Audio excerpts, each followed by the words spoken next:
It's 1958. After a long day, Michael Corleone heads back to his room, finally believing he can end the night in peace. Kay notices the drapes are open, a small but unusual detail that makes her pause. And then, the compound erupts into chaos. Gunfire slices through the silence, guards shouting as they scramble to secure the estate. Michael moves instinctively, his mind racing, years of war and survival honing his every reaction. The corridors echo with frantic footsteps. But when the dust settles, the assassins are found dead before they can even escape. There's something much deeper going on. Fast forward a few days, far away in Miami, Hyman Roth sat in his modest Miami home, watched a baseball game on television, the flickering light reflecting off his aged, calculating eyes. The rhythm of the sport soothed him, reminding him of simpler times. The voice of the announcer filled the room, describing each play with a steady rhythm. Roth kept his gaze on the television. Outside, the sun glared off the pavement, but inside, the room was cool, shadowed, waiting, just as he had been for years. Roth is awaiting a visit from a very special guest, one that had been living in his mind for a while now. Michael Corleone was on his way. The main concern was the Havana deal, an opportunity unlike any other, a deal worth over $100 million, around $1.1 billion today, promising an empire built on casinos, political influence, and untouchable power. It was the ultimate expansion for the Corleone family, a path towards legitimacy, at least on the surface. A city on the brink of transformation, where business and politics intertwined in ways that only men like Hyman Roth and Michael Corleone could truly appreciate. The benefits were undeniable. With direct partnerships in Cuba, Michael and Roth were creating a new and improved Las Vegas, one where the law enforcement couldn't interfere. The Cuban government itself was backing the venture, investing $50 million, while the Teamsters Union provided the other half. A safe haven for organized crime backed by a government willing to look the other way. Casinos, hotels, and lucrative investments all protected under the watchful eye of Fulgencio Batista's regime. It was a future built on profits and connections, on power that stretched far beyond American borders. In short, an offer Michael could simply not refuse. But it was all a mirage, a masterful deception designed to lull Michael into a false sense of security before striking him down. A trap so intricate that Don Corleone himself, the son, the successor, the so-called genius, was oblivious to it. This program is brought to you by Don Cortado. Power doesn't shout. It arrives precisely when it means to. Meet Power Brew, a balanced medium roast with rich coffee flavor, elevated by a subtle, earthy finish. Inside, a disciplined trio does its work. Lion's mane to sharpen focus, and chaga, rich in natural antioxidants for quiet resilience, and a smooth, grounded finish. A unique, satisfying cup that supports steady energy and wellness. No jitters, no crash. For the plan, for the pressure, for the long game. Keep your edge. Don Cortado, Power Brew. Make your move. For a limited time, all Culture Mafia members will receive an extra 10% off, as well as free express shipping.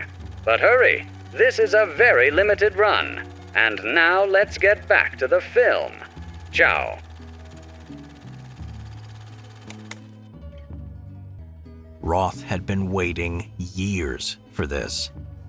Roth had spent his life dealing with killers, gangsters, with men who thought they were untouchable. He had first tried to use bullets, striking in a tactically precise way, eliminating those who stood in his path. But Michael Corleone was different. He couldn't be reached with a single bullet or single attack.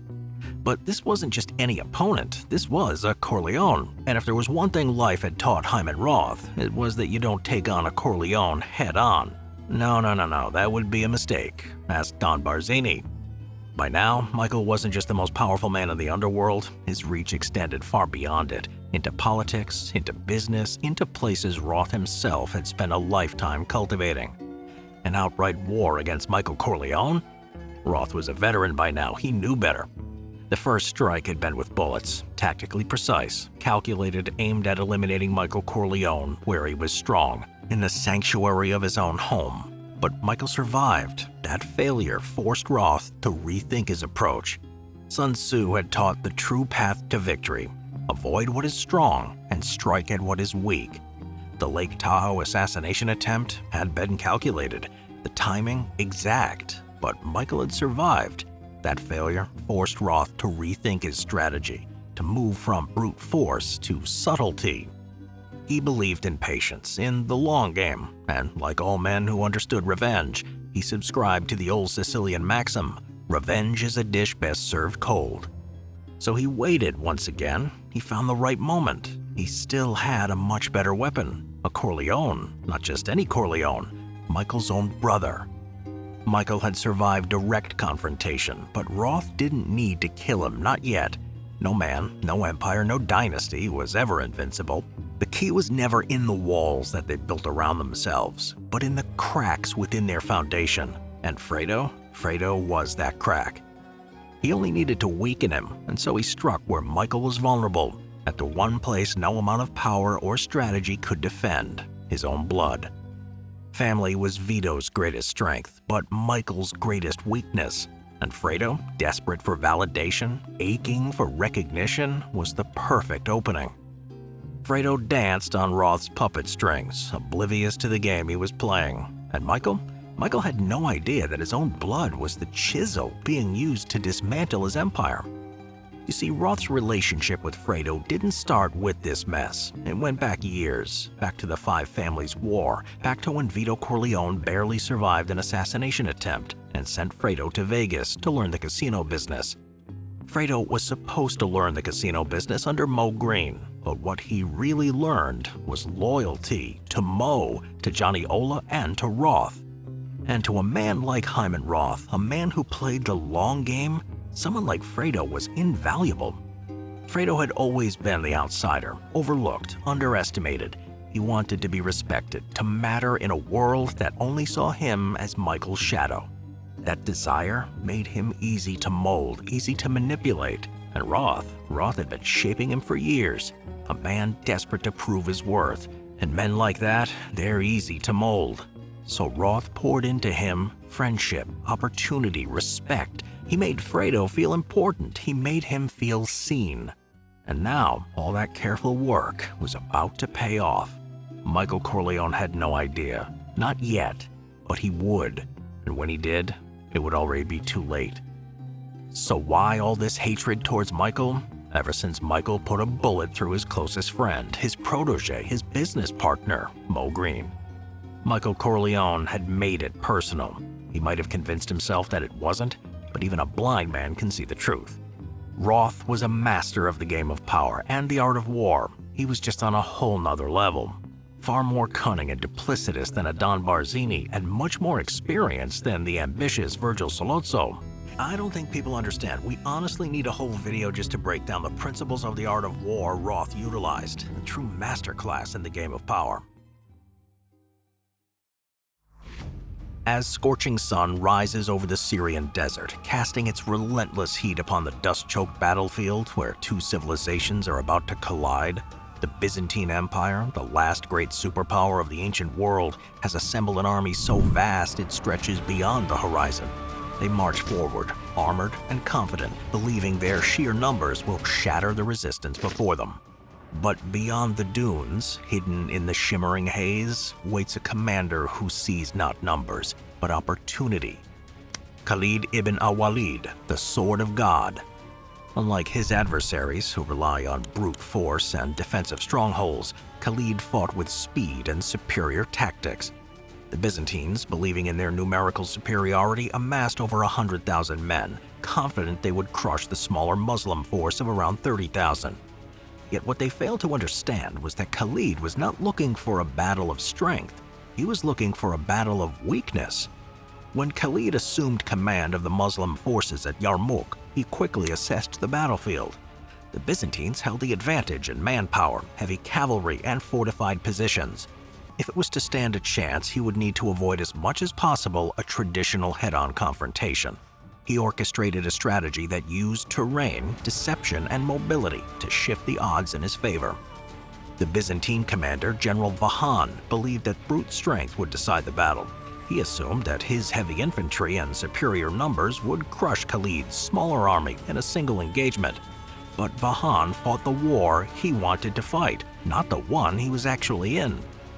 The battle raged for days. It wasn't looking good for Khalid. Offers of a truce seemed quite appealing to his generals.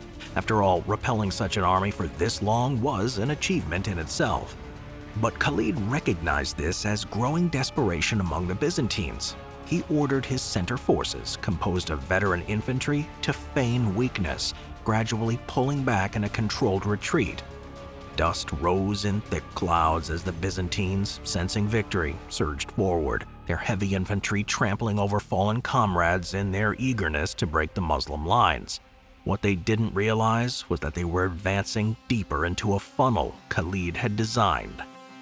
At the same time, Khalid had positioned his most lethal units, his elite mobile cavalry, the Mubarizun, and the swift Bedouin horsemen on the flanks, hidden by the dunes and terrain. These cavalry divisions were a key to the maneuver, and their orders were precise. Wait for the enemy to overextend, then strike with lightning speed. As the Byzantines pushed forward, their vast army began to stretch dangerously thin. Their heavy cavalry, initially positioned on the flanks, had advanced too far in pursuit of what they believed to be a fleeing Muslim force. This left the sides of the Byzantine army exposed, a fatal mistake.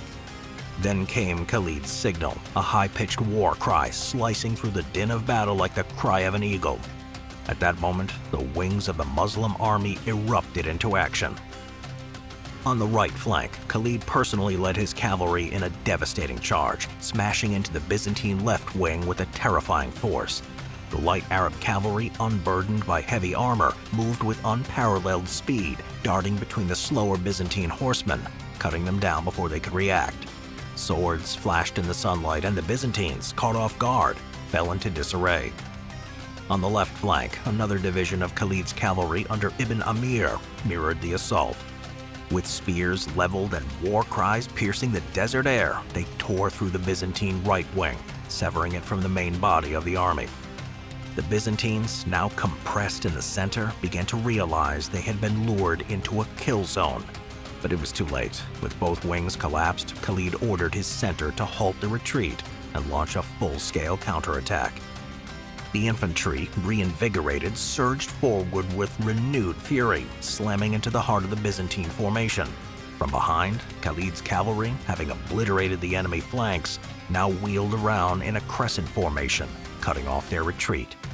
The Byzantines were now completely surrounded.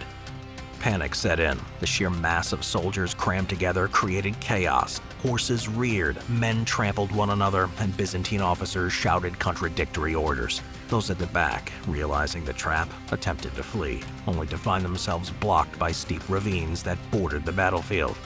Thousands were driven over the cliffs by the relentless onslaught, their screams lost in the roar of the battle.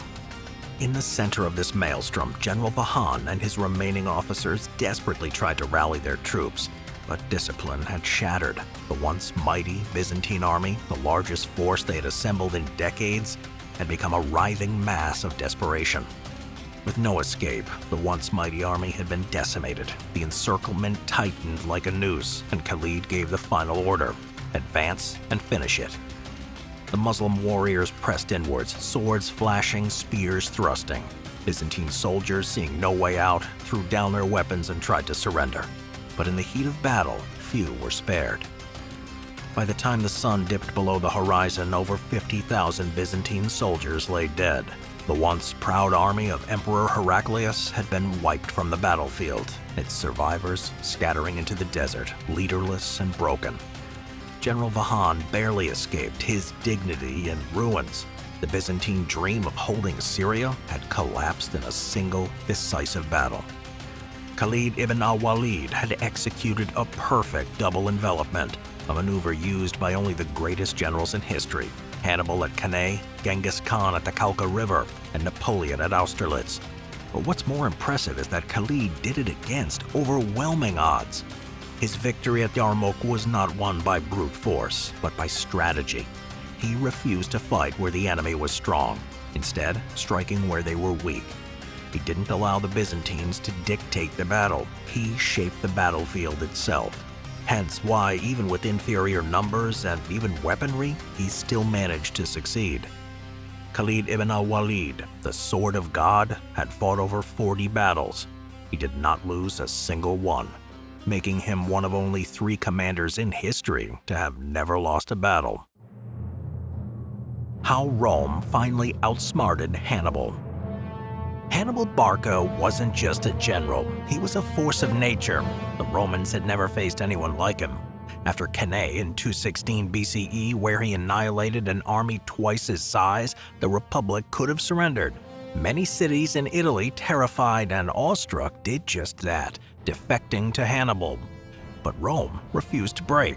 Instead of suing for peace, they went in the opposite direction. They turned the war into an ideological crusade. It wasn't just about defeating an enemy, it was about ensuring that Rome survived. They made it clear any Roman who considered betraying the Republic would be treated as an enemy. The war was transformed from a military conflict into an existential fight. This hardened Rome's resolve, and it created a brutal, no-compromise war machine. For many years, Rome had relied on its traditional strength, heavy infantry, and head-on battles, and overwhelming numbers. Against any other enemy, this worked. Against Hannibal, it was suicide.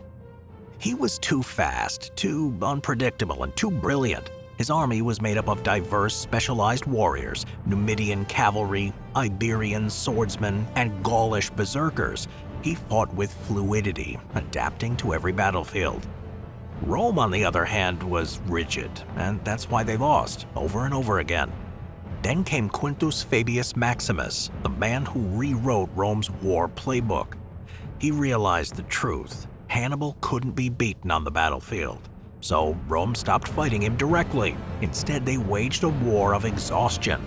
No more pitched battles, no more letting Hannibal dictate the terms. Instead, they looked at how Hannibal was able to constantly defeat them and actually started to take decisive action. And so, they burned fields ahead of which were what Hannibal relied on to replenish his army, therefore depriving Hannibal of vital resources which would starve his army. They harassed his supply lines, cutting off reinforcements. They refused to engage, frustrating him at every turn. At first, people mocked Fabius. They called him the Cunctator, the delayer, but his strategy was exactly what they needed. Oh, and he was just getting started. You see, Hannibal wanted Rome to fight him. He wanted them to march into another Cannae and be destroyed. But Rome did the opposite. Instead, they knew attacking him directly again meant certain destruction, and so they did something quite brilliant. They went after his allies. Let me take you back a bit. Hannibal had shattered the Italian Confederation once he crossed the Alps. Many cities and regions in northern and southern Italy had defected to his side, especially after Cannae. But Rome knew that not all of these alliances were strong. Many had only switched sides because they were afraid of Carthage's power, not because they wanted to fight Rome. So instead of confronting Hannibal directly, Rome decided to strike at what is weak. They crushed the weaker defectors first, city by city. They picked off the allies who couldn't sustain themselves without Hannibal's direct protection. But if Hannibal was able to come to their aid, they would retreat, much to his frustration. They then starved out defected cities. They isolated them, cutting off trade and supplies. They forced defections. Seeing all this, many allies realized Hannibal's inability to support them. They switched back to Rome. Hannibal couldn't be everywhere at once. His army was powerful, but he lacked the resources to reinforce every city under his control. Rome took advantage of this, systematically eroding his support, shrinking his army further. One by one, his Italian allies either fell or betrayed him. By 207 BCE, Hannibal was still in Italy, but he was alone. By now, Hannibal was trapped in a slow, losing game. Rome had stripped away his allies, denied him reinforcements, and refused to give him another battlefield masterpiece like Cannae. Rome had done to Hannibal what he had once done to them. So they took the next step. They forced Carthage into a war it could not win. While Hannibal was stuck in Italy, Scipio Africanus led a campaign to Spain, attacking Carthage's strongest economic and military base. The Spanish cities fell one by one. In 206 BCE, Scipio captured Carthago Nova, the heart of Carthage's operations in Spain. With Spain gone, Carthage had nothing left. Scipio wasn't finished. He took the fight directly to Africa, threatening Carthage itself. In desperation, the Carthaginian government recalled Hannibal from Italy. Hannibal had spent 16 years in Italy, undefeated in battle. Now, he was being forced to abandon it. At Zama in 202 BCE, Hannibal and Scipio finally met. It was Cannae in reverse. This time, Rome had superior cavalry thanks to their Numidian allies. They used deception. Scipio studied Hannibal's tactics and mirrored them back. They chose the battlefield, forcing Hannibal to fight on Rome's terms. The result? Hannibal was crushed. Rome didn't just win a battle, they ended Carthage as a military power forever. Rome defeated Hannibal by not fighting him head-on, but by 1. Declaring an existential war. They made it a do-or-die struggle. 2. Adapting to a new kind of warfare. They abandoned rigid tactics and played the long game. 3. Attacking the weak first. They stripped away Hannibal's allies, forcing him into isolation. 4. Controlling the battlefield. They forced Carthage into fights it couldn't win. 5. Striking at the enemy's foundation. They destroyed Carthage's ability to wage war. Hannibal was a tactical genius, but Rome was a strategic empire, and that's why Rome won. A master strategist never meets the enemy's strength head-on. Instead, he identifies weaknesses, exploits vulnerabilities, and attacks where the opponent is least prepared. Direct confrontation is a fool's game. The real path to victory lies in outmaneuvering, outlasting, and outthinking the enemy. In The Godfather, Michael Corleone's war against Hyman Roth was not won through brute force. Roth was powerful, well-connected, and had government on his side. A direct attack would have been suicide. Instead, Michael played a long game, isolating Roth, cutting off his allies, and striking when he was most vulnerable. Rather than taking Roth on in Cuba, where he was protected, Michael waited until Roth fled to America, where he had fewer defenses. There, Michael had him eliminated. This is how history's greatest strategists won wars. Hannibal destroyed Roman legions at Cannae by luring them forward and attacking from behind. But Rome adapted. They refused to fight him directly, instead isolating his allies, cutting off his supplies, and forcing him into a war he could not win. Eventually, Rome took the fight to Carthage itself, forcing Hannibal to abandon Italy. They didn't attack where he was strong, they bled him out where he was weak. Khalid ibn al-Walid, the undefeated general of early Islam, used the same strategy at Yarmouk. Outnumbered, he avoided a direct clash with the mighty Byzantine army. Instead, he baited them forward, stretched them thin, and then crushed them from all sides. The Byzantines fell into his trap, just as Fredo fell into Roth's. A true strategist strikes where the enemy is blind, weak, or distracted. He only needs a few decisive moves to wipe out his enemies. He simply hands them the rope to hang themselves. How to master the art of war. The 13 Laws of Victory is the version of Sun Tzu you've been waiting for. It doesn't just explain the old ideas, it shows you exactly how to use them in real life. Each of the 13 laws gives you simple, clear steps to apply ancient war strategies right now. No fluff, no confusion, just straight-up advice you can use to think sharper, move smarter, and stay ahead of the game. It bridges the gap between knowing and doing, giving you the exact mental models, tools, and strategic moves to dominate your battlefield, whatever that may be.